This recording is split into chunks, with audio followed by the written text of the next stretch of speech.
Hey Nippers, it's me, Wild Neptune, and it is that time again.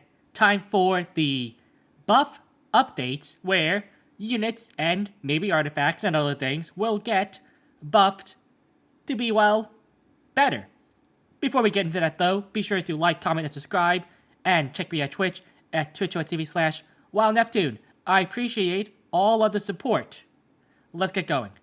We will start off with mediator Cowrick. So all three of his skills are getting changed. His first one is the simplest to explain, and it's going to be simply he gets the CR increase that the ally with the highest CR got on his S1 right now, which is he gets a 10%, 15 with the Molas, CR increase after he uses it. This is pretty good, right? It is a minor change, but those 15% will add up over time if a fight lasts for a few rounds. This is actually a change that I suggested happen, and it's nice seeing that, some of my suggestions maybe reach the ears of Smilegate. His S2 will now dispel all buffs from the target before the attack down. It still gives the barrier to all allies 2 for 2 turns. The barrier and the damage is being increased. We don't know how much this is being increased by. Don't sleep on relatively minor tech changes like this, though. We didn't know how good the Make Chloe heal passive buff was going to be. And now, I think most people think that her heal passive is pretty insane. But the important thing, of course, is going to be dispel all buffs. There are a lot of buffs right now in the meta. Just think about the aforementioned Make Chloe taking off a revive buff, an attack buff, and giving attack down to a target, all in one fell swoop. Think about taking off immunity, a Carmen, invincibility, and attack down, all in one. I believe too, and this is relatively minor, but because it happens before, I actually don't know how this works. I think the dispel is on the attack, so it is evasion checked for the dispel based on the way it's worded. I'll have to see it in action to be sure, but I do believe that the dispel and attack down are actually linked to the attack landing. Luckily, he is a dark unit, so he has no elemental disadvantage, but it does mean that things like evasion will stop the dispel. So that is yet to be seen, but still a very strong S2 now. And one of the biggest issues that was with Mediator Cowrick is that once he uses S3, he was very lackluster. He didn't do anything. But now under the S3, which is going to be changed to, when he uses it, his CR increases by 50%. But just in case you didn't know what his S3 did, it dispels all debuffs from your team, grants them increased attack and immunity for 2 turns, okay? So when he uses it, he gets a CR increase by 50%, which means he can use his S2 sooner. Also, if it's available at the start of his turn, it decreases his debuff durations by a turn. And out of all of the changes that he's getting, I do think that this one right here, the one that decreases his buff durations by a turn when this S3 is available, is the biggest one. And this is why. This says in the blurb here that his stat requirements was too high, and it is, right? His stat requirements are insane. You need imprints on him, you need a ton of ER, and because of that, all of his other stats suffer. It's really hard to get him to a point where he can do his job and not just die, right? Him just dying is actually one of the biggest problems that he has. The fact that now 1 turn debuffs basically don't do anything on him is huge. It means that you can not have or not need super high ER anymore. You don't have to run those 280s, right? 300 ER builds. You can run like 150 ER, and the major debuffs he has to worry about. So redirected provoke from Fairy Tail is a 1 turn. things like the silence from AOL is 1 turn. Most stuns, I think maybe Wanda has a 2-turn stun. I'd actually have to double check that. But most stuns are also 1 turn. And as long as his S3 is up, well, you don't really care about those that much. Of course, things like defense break, right, and stuff like that, you know, still are things, but I think you're willing to sacrifice something like that for more stats elsewhere. So more HP, defense, more speed for better cycling, right? It definitely makes it so that his builds are a lot more flexible and easy to access for the general player base. It also means that he doesn't have to run Strax anymore. He can run an other artifact. Now, what this other artifact would be besides Strack for a warrior that is really ER focused, I actually don't know. So he might still run Strax anyway, right? But again, I do think this opens up a lot of new players to be able, well, a lot of players that haven't been able to use him before to use him now. Next up is Etta, or Etta. I'm not actually sure. So, all her skills are also getting changed. She's an ice mage. Her S1 is the unhealable, is being changed to a defense break, which is really good. Obviously, defense break is one of the best S1 triggers you can have. Her S2, cold snap, is getting a couple of changes. Well, actually more than a couple.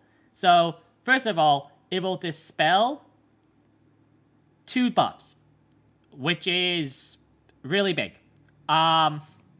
Dispelling 2 buffs means that you get rid of barrier and immunity. I guess FCCs. It also means that you take off both the revive and attack buff from Maid Chloe. The Sierra readiness decrease is also being improved from 5 to 20 to 15 to 40.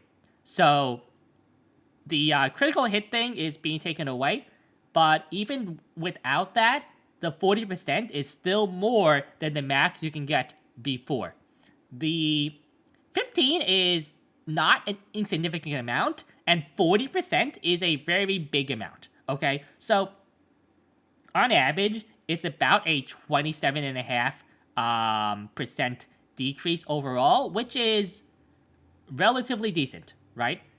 The Soul Burn will also give an extra turn, and she is a mage, so that means she can Soul Burn this into her S3, and this means that if she's fast enough, she can dispel 2 buffs, Soul Burn for the extra turn, and her S3. So right now, it will stun for 1 turn at an 85% chance on an AoE, so AoE stun. It also increases her CR of her team by 20% after the buff. Also, when an ally uses a non-attack skill and this skill is available, her CR will increase by 20%. So, you don't have to use this on the first turn. You can wait for the enemy team's immunity just to pop off naturally, and use this on the next go around. So it does give opportunities to build it maybe a little bit slower or build a little bit bulkier for some more survivability instead of relying on the zoom strategy that not everybody can go for, which I think is pretty nice. Now, she combos really well here though, with things, especially with things like Emilia, I think. Just imagine she cycled, she did whatever she wanted to do. She's pretty far up the CR bar, and Emilia goes and she S2s into her. She boosts her up, and then she also gets the boost from herself, which is not bad. It always scares me a little bit too, though, when I see things like dispels multiple buffs, does all of this to take off Because I'll be honest, there isn't that much counterplay to things like dispelling stuff at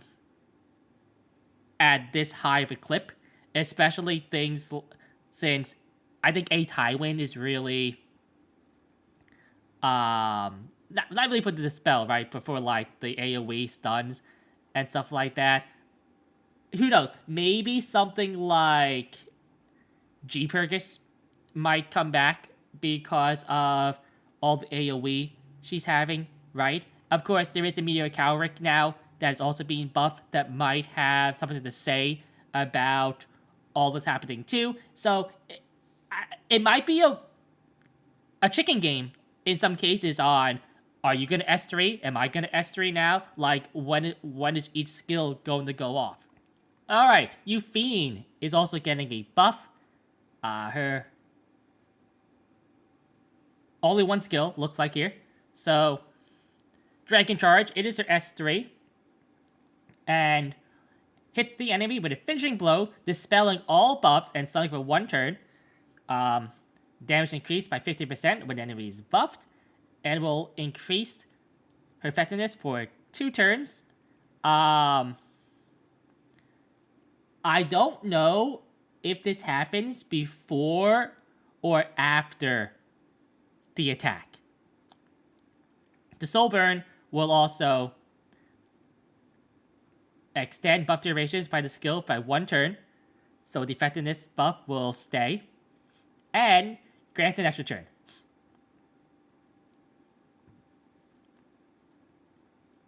It also has a -1 to cooldown, which is pretty big because her S3 is a big damaging ability. The effectiveness isn't bad too, because it does mean that her S2 will counter-ish things like make Chloe's passive and stuff like that, or your imprints, which have become popular in the recent meta. I don't think this is enough to push her into real meta contention, even though we are kind of struggling for very strong single target grass DPS that isn't named Violet. Importantly too, it might do things like knock Landies out of stealth, which is not a bad thing either. So Eufene is one of those units that I do think is decent, right? But just slightly below the cutoff in where I'd say she's good, right? At least good enough to use normally in World Arena. What I think here they could have done too is give her a additional random buff, right? On the S3. If they did that, I actually think like it could be a lot better. A little bit RNG-ish, right? But I think that kind of RNG is okay as long as it's just like normal attack buff, like no gab or stuff like that, right? We don't need gab Euphenes running around, using doing stuff like that, right? Now for BBK or Bloodblade Karen, all of her skills are getting slight adjustments. Her first skill, her S1, it will increase. So right now, what it does is when enemy is defeated, her CR is increased by 50%. But now,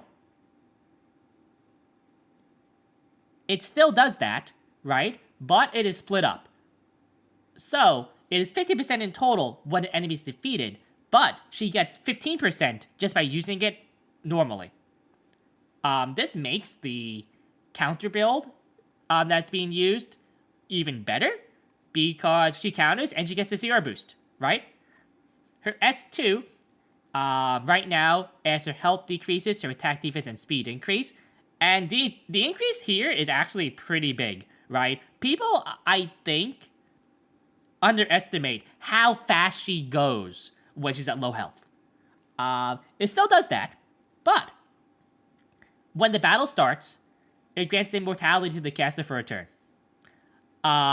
Now, immortality is a buff, so it can be dispelled, unfortunately. But what it does, it basically makes her immune to dying. Not immune to taking damage. So invincibility means you can't take damage. But immortality is the Bryceria or the Melissa passive ability, right? Where they don't die, it did lethal damage. This means that if the other team doesn't have a dispel on their team, then she can just, well, be at very low health if they hit her for some reason, and she can wallop them with her S3, right? Or if she's on the counter build and have a bunch of AoEs, maybe she just keeps S1ing, and, eventually, when her turn does come in, she S3s, right? So, some avenues here to have different builds at different speeds, maybe too, different stat distributions, makes her kind of versatile. And finally, her S3. So the attack increase on 2 turns on using the S3, which is pretty good. It's also, so this is the big one here. This skill cannot trigger a counterattack. I'm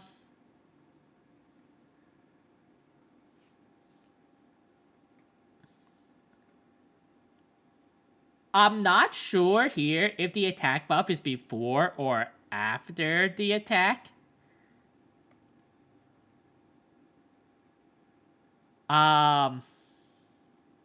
If it's before, that's pretty nuts. Okay, her S3 already does really pretty good damage. Especially since it also gives an extra turn. That means that on her extra turn, she keeps the attack buff, right? Also, that triggering a counterattack is also really big.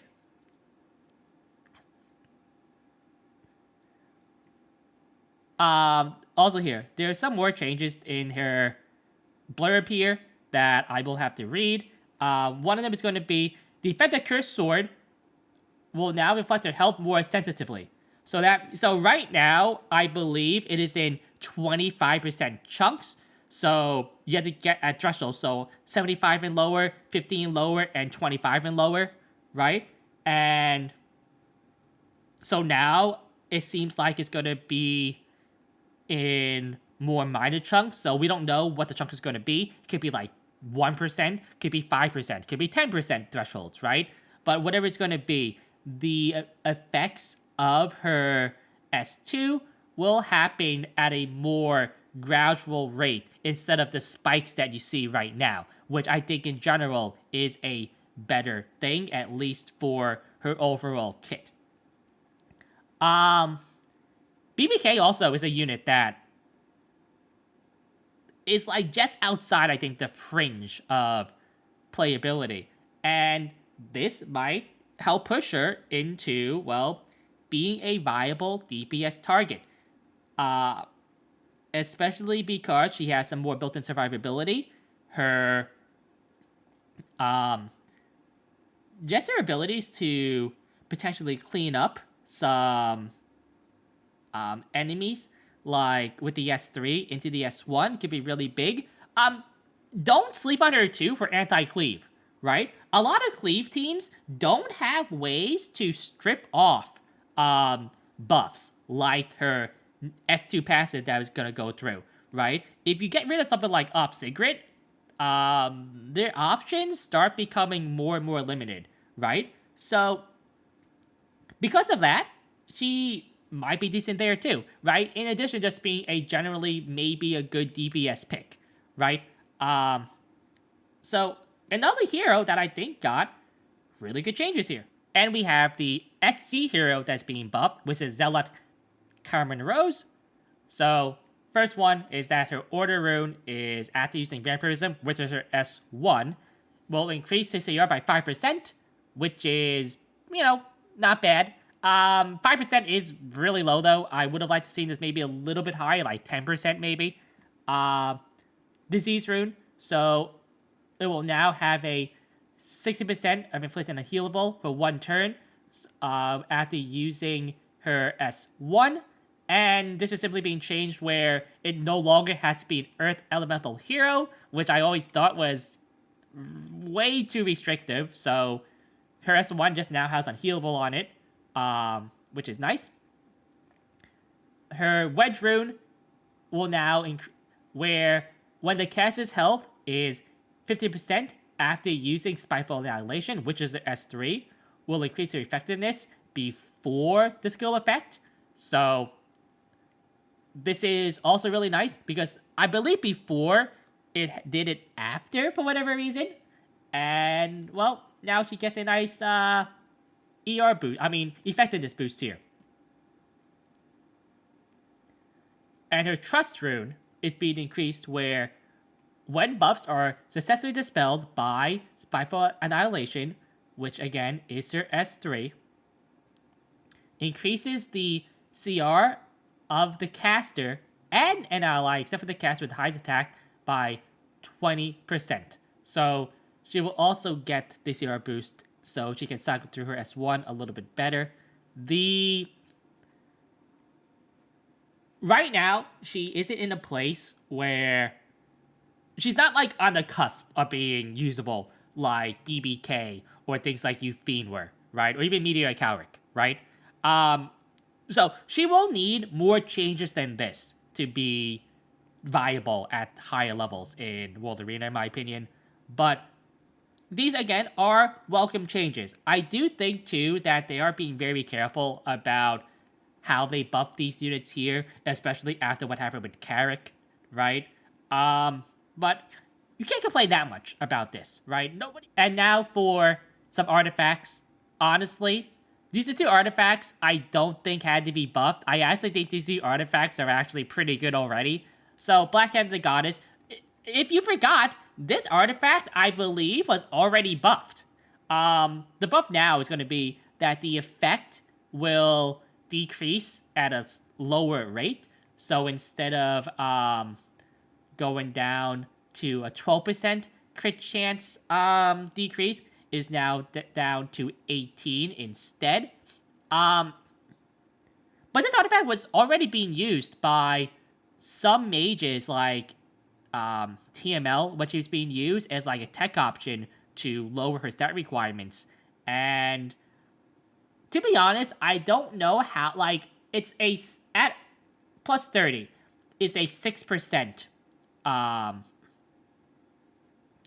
basically, stat, right, improvement, which is 1 roll in the crit chance. So, this is a very minor change, right? So, is that really going to change anything here? But Shepherds of Chaos, which is a 4-star artifact, I believe this is a Hall of Trials artifact. It will now increase defense to 10%. What it does, if you don't know, its health decreases, evasion and defense increase up to 40%. This artifact is very common on Closer Charles. And Closer Charles is really good right now. It seems kind of insane that the buffing may be the most common artifact on a hero. That is very good right now. Which is why? It's like, as it is, we need more ways to counter evasion, right? That are good, right?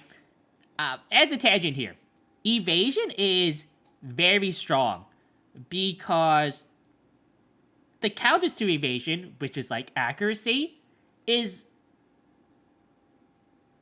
not always good against things that are, well, not evading, right? Of course, it's good against like elemental disadvantage, stuff like that, but evasion is always good, no matter what, right? Which makes counterplay to evasion more of a gamble than just being, hey, I'm going to evade all your things, right? So I'm not really happy about the artifacts being changed because I do think these are both good artifacts already. And there are a lot of other bad artifacts. Maybe go look at my video on 10 artifacts that kind of suck right now to get an idea on artifacts that might have been buffed instead. So that is the patch. I hope you enjoyed it. What heroes are you excited for? Do you have any of them built? Or are you going to build any of them now that you see their changes? As always, I do recommend that you wait and see a couple of days at least until you go all in on one of these new buffed heroes. With all that though, I'm Wild Neptune. It's been a good one.